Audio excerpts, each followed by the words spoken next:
Morning to all. This video lecture is related with the balanoglossus respiratory system and circulatory system. अगर हम respiration actually हम लोगों ने अभी तक के जो वीडियोस थे उनके थ्रू हम लोगों ने बैलोनोग्लोसस की एक्सटर्नल मॉर्फोलॉजी को बहुत अच्छे से स्टडी किया, then digestive system, excretory system, locomotion को हमने स्टडी किया। इस वीडियो लेक्चर में हम इसके रेस्पिरेटरी सिस्टम और सर्कुलेटरी सिस्टम को स्टडी करेंगे। तो रेस्पिरेटरी सिस्टम को पढ़ने से पहले मैं आपको सजेस्ट करूंगी कि आप डाइजेस्टिव सिस्टम का वीडियो लेक्चर एक बार देखिए। थोड़ा सा डाइजेस्टिव पोर्शन आपका अगर क्लियर होगा तो रेस्पिरेटरी सिस्टम इजीली आपको समझ में आएगा। रेस्पिरेटरी सिस्टम में दो पोर्शन इसमें प्रेजेंट रहते हैं, branchial portion of the pharyngeal wall bearing gill slits and branchial sac that open out through gill pores. तो gill slits and gill pores ये आपकी स्ट्रक्चर में आते हैं। सबसे पहले हम देखेंगे ब्रेंकियल फेरिंग्स। ब्रेंकियल फेरिंग्स ये हमें पता है कि पैराब्रेंकियल एक रिज प्रेजेंट होती है इसके फेरेंजियल रीजन में, जिसकी वजह से जो बैकियल कैविटी होती है ये आपके दो पार्ट्स में डिवाइड हो जाती है। सॉरी, फेरिंग्स जो होती है ये दो पार्ट्स में डिवाइड हो जाती है। जो डोर्सल पोर्शन होता है that is known as the branchial pharynx और ये रेस्पिरेशन में हेल्प करती है, जबकि इसका जो वेंट्रल रीजन होता है that is known as digestive portion, जो कि आपके डाइजेशन में हेल्प करता है। तो ब्रेंकियल पोर्शन जो है, ब्रेंकियल फेरिंग्स जो है, इसमें two lateral longitudinal para branchial bridges आपको दिखाई देते हैं that divides the pharyngeal cavity into dorsal respiratory और branchial portion and ventral digestive portion. Dorsolaterally on each side, branchial portion of the pharynx is perforated by the longitudinal series of numerous U-shaped openings called gill slits. तो gill slits इसमें नजर आते हैं that are U-shaped, ठीक है। Gill slits के number जो हैं ये वेरी करते हैं according to the animals age. जैसे जैसे एनिमल ग्रो करता है इसमें इसके नंबर्स जो होते हैं वो इंक्रीज करते हैं। Each gill slit is a broad oval slits in the beginning, यानी शुरू में कैसे होते हैं ये ओवल शेप्ड होते हैं, लेकिन जब एक एनिमल एडल्ट फॉर्म में आ जाता है तो ये कैसे हो जाते हैं, यू शेप्ड स्ट्रक्चर होते हैं। यू शेप्ड स्ट्रक्चर कोई भी होगी तो उसके सेंटर में कुछ पोर्शन होगा और उसके आउटर में कुछ पोर्शन होगा, जिसे हम अलग अलग नामों से इसमें जानते हैं। A hollow projection of the dorsal pharyngeal wall called tongue bar, यानी कि जो यू शेप स्ट्रक्चर बनती है, यू शेप जो स्ट्रक्चर बनती है उसके जो बीच का जो रीजन होता है जो फेरिंजियल वॉल का होता है that is known as tongue bar and the tongue bar is the main respiratory structure, जहां से कि आपका गैसेज एक्सचेंज होने वाला because of is highly vascularized epithelium, ठीक है। इसको हम आगे वाली स्लाइड में देखेंगे। Hollow tongue bar encloses coelomic cavity and do not touch the ventral side of the gill slits. The portion of pharyngeal wall between the two adjacent U-shaped gill slits are called gill septa. Gill septa are solid and do not enclose the coelom. तो आप ये देखेंगे कि टंग बार जो है वो encloses coelomic cavity को enclose कर रहे हैं, जबकि गिल सेप्टा जो है आपके ये सीलोमिक कैविटी को एनक्लोज नहीं करते हैं, ठीक है। नेक्स्ट स्लाइड में आप देखेंगे इसकी स्ट्रक्चर को।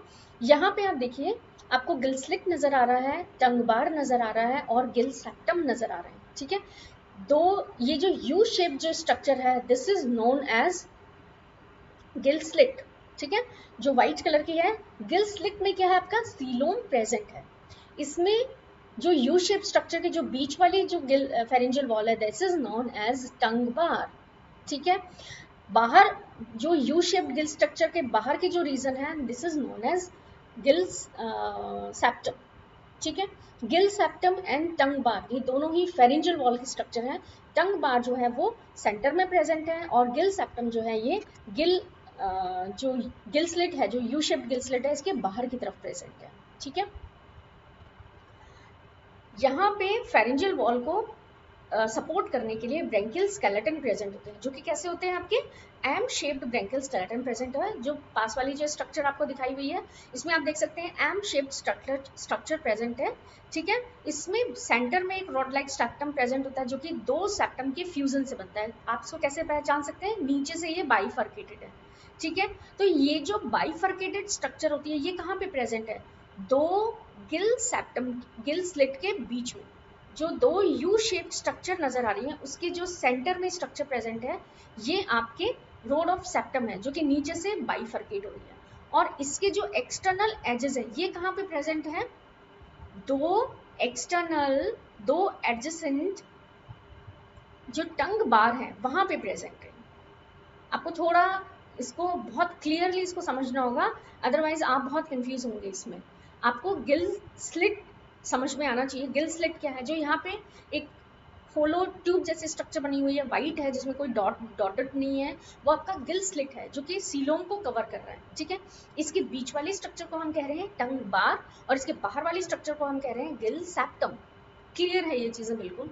अब हम यहाँ पे देख रहे हैं कि जो रोड ऑफ सेप्टम है, जो एम शेप्ड स्ट्रक्चर का जो बीच वाला रीजन है, ये कहाँ पे प्रेजेंट है, दो यू शेप्ड स्ट्रक्चर के बीच में, यहाँ कहीं पे ये प्रेजेंट है, दो यू शेप्ड स्ट्रक्चर के बीच में प्रेजेंट है, ठीक है। तो आप इस तरह से इसका अरेंजमेंट देख सकते हैं। इसके बाद में आता है आपका branchial sac. Gill slit do not open. यहाँ पे आप देखिए, ये कॉलर आपको नजर आ रही है ऊपर की तरफ। कॉलर जो है, ये कॉलर कैनाल या कॉलर पोर के थ्रू जो होती है, ये कहाँ पे खुल रही है, ब्रेंकियल सैक में खुल रही है, ठीक है। ब्रेंकियल सैक जो है, इसमें क्या प्रेजेंट है, आपके गिल स्लिट्स प्रेजेंट है।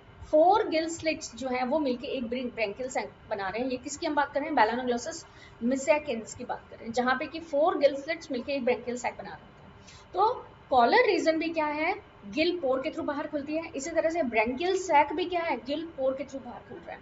तो जो आपका जो वाटर का जो करंट होता है, वाटर जो कोर्स होता है, वो कैसे रहता है, mouth, pharynx, branchial sac, branchial chamber, branchial sac, branchial sac से गिल पोर के थ्रू बाहर खुल जाता है। तो गिल पोर, गिल स्लिट्स दो अलग अलग स्ट्रक्चर हैं, ये आपको पता होना चाहिए।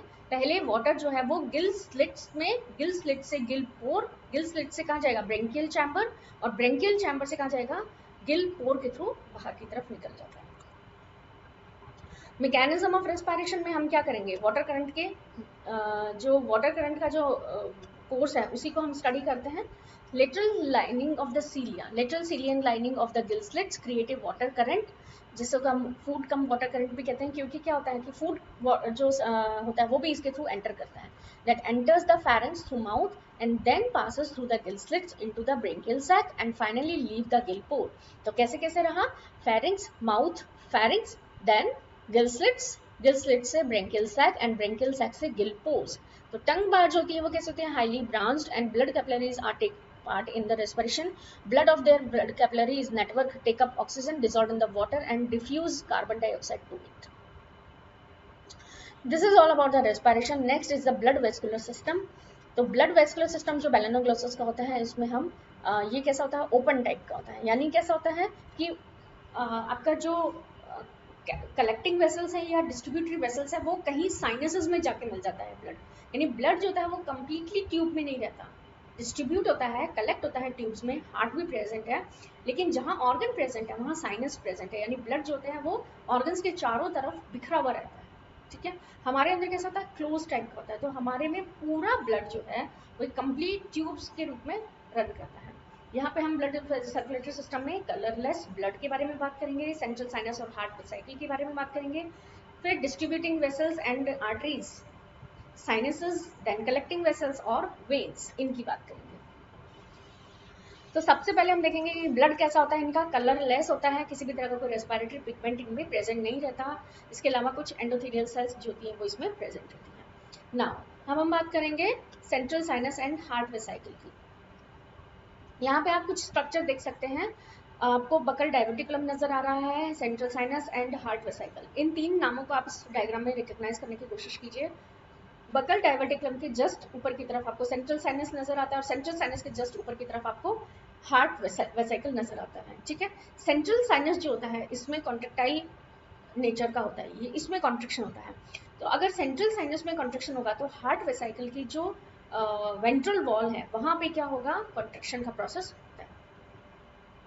Central sinus is a small elongated non-contractile sinus located in the proboscis just above the buccal diverticulum. Just above it is a closed triangular cardiac sac or heart vesicle. Ventral wall is muscular and contractile, contract rhythmically. Central sinus जो होता है उसमें contraction power नहीं होती है, केवल ventral wall जो होती है हार्ट वेसाइकल की उसी में कॉन्ट्रेक्शन पावर होती है। Anteriorly, it pumps blood into the several afferent vessels which form a plexus in the glomerulus. ठीक है। तो जितना भी यहाँ पे जो ब्लड होता है उसकी मिक्सिंग होती है ग्लोमेरुलर प्लेक्सस में। ग्लोमेरुलस आपका प्रोबोसिस में प्रेजेंट रहता है। प्रोबोसिस में हमने एक प्रोबोसिस कॉम्प्लेक्स की बात की थी। उस प्रोबोसिस कॉम्प्लेक्स में हमने buccal diverticulum, glomerulus, central sinus and heart vesicle, इन सभी स्ट्रक्चर के बारे में डिटेल में पढ़ा था इन वीडियो लेक्चर सीरीज 1। यहाँ पे आप ग्लोमेरुलस जो होता है ये एक्सक्रीटरी ऑर्गन होता है, मींस नाइट्रोजनस जो वेस्ट मेटाबॉलिकली बनते हैं हमारी बॉडी में उनका रिमूवल जो है वो ग्लोमेरुलस के थ्रू यहाँ पे हो जाता है। तो जो भी एक्सक्रीटरी मटेरियल होते हैं वो ग्लोमेरुलस से बॉडी से बाहर निकल जाते हैं थ्रू ग्लोमेरुलर पोर। ये कंप्लीट स्ट्रक्चर है जिसकी हमने अभी भी बात की थी। Buccal diverticulum, glomerulus, heart sinus, distributing blood vessels and collecting blood vessels. Collecting blood vessels आपकी डॉर्सल ब्लड वेसल होती है जो कि बॉडी के डिफरेंट पार्ट से ब्लड को कलेक्ट करके सेंट्रल साइनस तक पहुंचाती है। और आपका वेंट्रल ब्लड वेसल्स जो होती हैं ये डिस्ट्रीब्यूटरी होती हैं, बॉडी के डिफरेंट पार्ट को ब्लड को डिस्ट्रीब्यूट करती है। तो सबसे पहले हम बात करेंगे डिस्ट्रीब्यूटिंग ब्लड वेसल्स की। डिस्ट्रीब्यूटिंग ब्लड वेसल्स में आपके क्या आता है वेंट्रल ब्लड वेसल्स आती हैं। तो blood from the glomerulus is carried away by 4 arteries. Of these 2 arteries, a mid dorsal proboscis artery and a mid ventral proboscis artery supplies the proboscis. The 2 other efferent glomerular arteries run backward along the 2 sides of the buccal diverticulum and circle the buccal tube as peribranchial vessels and unite in a single longitudinal ventral vessels that run up to the posterior end of the body through the ventral mesenteries. तो आप इसको इतना याद कर सकते हैं कि आपको ये पता होना चाहिए कि डिस्ट्रीब्यूटिंग ब्लड वेसल्स कौन सी हैं। सिर्फ आपको इतना याद रखना है कि जो आपका ग्लोमेरुलस है यहाँ से जो वेंट्रल ब्लड वेसल्स होती हैं ये मेन डिस्ट्रीब्यूटिंग वेसल्स होती हैं that is made up by the fusion of different vessels। तो यहाँ से ये जो है ये डिफरेंट बॉडी पार्ट्स को ब्लड को आपको डिस्ट्रीब्यूट करती है। Blood vessels on it's way give out और कौन कौन सी ब्लड वेसल्स जो इस वेंट्रल ब्लड वेसल से रिलीज होती हैं इनको आपका थोड़ा सा नाम आपको ध्यान होना चाहिए। The ventral vessels on its way give out a ventral collar vessels to collar, ring vessels to collar trunk septum, and an afferent branchial arteries to each gill septum, in which it bifurcate to supply 2 adjacent tongue bar। तो tongue bar जो होता है that is the main respiratory organ, वहाँ पे जो blood का supply किया जाता है। All these branches break up into the system of sinuses in their respective structures। तो जहाँ जहाँ पे ये vessels जाती हैं वे फिर फर्दर एक साइनस में बनाती हैं जहाँ पे कि ब्लड पोर रहता है। जो भी ऑर्गन जिसको भी डिस्ट्रीब्यूट करती है उसके चारों तरफ ये पोर रहता है। ब्लड जो होता है टिश्यू जो होता है वो उस साइनस में डिप्ट रहता है। On along its length, the ventral blood vessels also supply the body wall, gut wall by an elaborate network of sinuses। The ventral vessels has muscular contractile wall and the blood flows backwardly। ये आपको बहुत अच्छी एक इसमें line है जो आपको याद होना चाहिए कि वेंट्रल ब्लड वेसल्स जो होती हैं वो कॉन्ट्रेक्टाइल नेचर की होती है। जैसे ब्लड में एक पंपिंग एक्शन होती है, हार्ट में एक पंपिंग एक्शन होती है, हार्ट आगे की तरफ ब्लड को पंप करने के काम करता है। इसी तरह से जो वेसल्स होती हैं इनमें कॉन्ट्रेक्टाइल नेचर होती है जिसकी वजह से ब्लड आगे की तरफ रन करता है।